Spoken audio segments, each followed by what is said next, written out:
NFL free agency starts in a couple of months. Chris Lovitt and I looked at the top 15 free agents and talked about where they might sign. Don't forget to leave a like and subscribe for more NFL videos. Kind of number one on the free agent list, I think you almost have to put in Dak Prescott there. I mean, he's technically a free agent, but obviously the Cowboys could tag him for a second straight season, which would then, though, be a pretty hefty contract. It would be $37.7 million.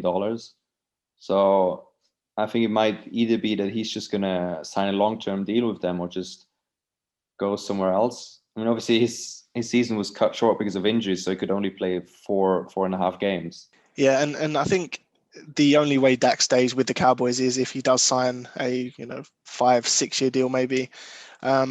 I just can't see him getting franchised again. Even though that would kind of be the dream scenario for Jerry Jones and Stephen Jones to franchise tag him and just see if he comes back as the same player that he was before that horrible injury that he suffered. But yeah, if you're Dak Prescott, I don't think he will accept the franchise tag. I would imagine, it's got to be a long, secure deal, or he might even look elsewhere. This would be a massive shock if Dak did leave Dallas, but yeah, I think he's going to sign a long-term deal there. Yeah, or maybe he might even go to the Colts. Who knows? That could be an option for him. Would you be happy with that if you would maybe sign Dak Prescott to a long-term deal? Yeah, for sure. Yeah, that's one of the best outcomes out there in terms of like realistic outcomes. Dak's been a great player so far. He's only 4 years into his career, and earlier in the season before he suffered that injury, the Cowboys were pretty much the best offense in the NFL. I would definitely have Dak Prescott for sure.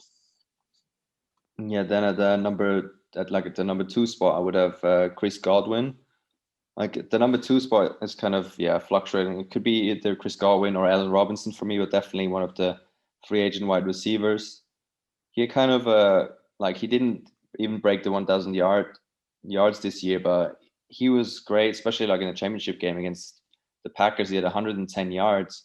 And I think the Buccaneers will not let him get away. I think they're going to either tag him or just sign a long-term deal. Yeah, and by all accounts, he was a great teammate this year. He was one of the ones who was, cheerleading to get AB to come and sign with the Buccaneers. So he's a great teammate. He's obviously a great receiver. He gives any offense, that kind of deep threat on contested catches. And he's just a really polished wide receiver. And the fact that he was the number 2 or 3 wide out this season on Tampa Bay just goes to show what riches they had at wide receiver. I would imagine Godwin's probably a number 1 receiver on probably more than half of the teams in the NFL. And any offense that needs a big play threat and a legit number 1 receiver, I think Godwin's got to be top of that list. Yeah, and then like I mentioned, at number 3 we have another receiver, Allen Robinson. He had almost a career year. Like he had 1,250 yards and 6 touchdowns, and he doesn't really drop that many passes. Very secure hands, and you have to feel kind of sorry for him. Like he had just very bad QBs for his entire season, so he's just he's gonna get a big time deal somewhere else. He's definitely not gonna stay in Chicago. I think I could see him maybe go to the Colts, to the Dolphins, or to the Jets, but I can definitely see him signing a very lucrative long-term deal. Yeah, and if you compare Robinson's situation to Godwin's, it's almost the complete opposite. Robinson had he's had pretty much no good quarterback play across his whole career.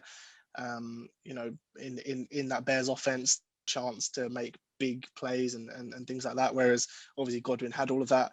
But I think they're probably on similar levels as receivers if you compare their skill set. And I think Colts would definitely be a great landing spot for him. Dolphins, you mentioned as well, and pretty much the market for Robinson is going to be almost the same as the market for Godwin. Any team that needs a number 1 receiver, a big play threat down the field, both of those guys can fill that role really well.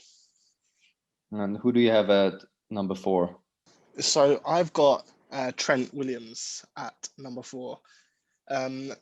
Just because I think the position that he plays, obviously left tackle, is one of the most needed and sought after positions. Had a really, really good year this year with the 49ers. Obviously, he didn't play for the Redskins for a while, had a bit of a messy dispute there, but he, just got plugged straight back into that 49ers O-line and looked like the old Trent Williams. The Colts left tackle Costanzo just retired. He would be a perfect fit for the Colts, or really any team just looking to upgrade their O-line. Williams showed he's still one of the best tackles in the whole of football this year. Yeah, I think this year he actually was the best tackle in football, like rated by Pro Football Focus.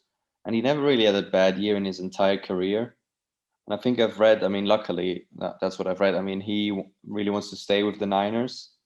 So he said that in his kind of exit interview. So I think he's going to stay there and sign a multi-year deal because, he showed everyone that he's still an elite player.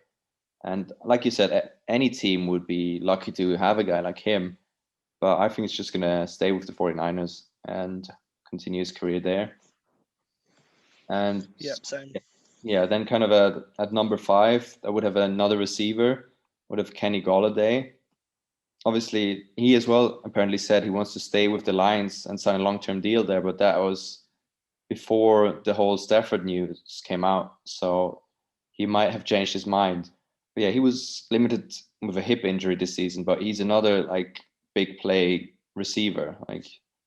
He's been very impactful and helped Stafford out in a lot of the games. You could always see whenever he was playing, Stafford was actually having better games.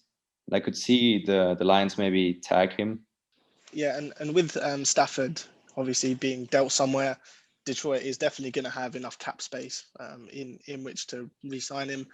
I know, he said that he did want to stay there, but I guess that was kind of before all of the Stafford stuff. Obviously, Detroit's not as an attractive offer for him now. But I think kind of similar again to Godwin and Robinson. Any team that needs help at receiver, this is a guy that can help them straight away. He's definitely got the potential to be a number 1 or a very, very good number 2 receiver. But I would predict he probably does stay with Detroit, and I can see them signing him to a deal close to the max that you would expect for a wide receiver to get.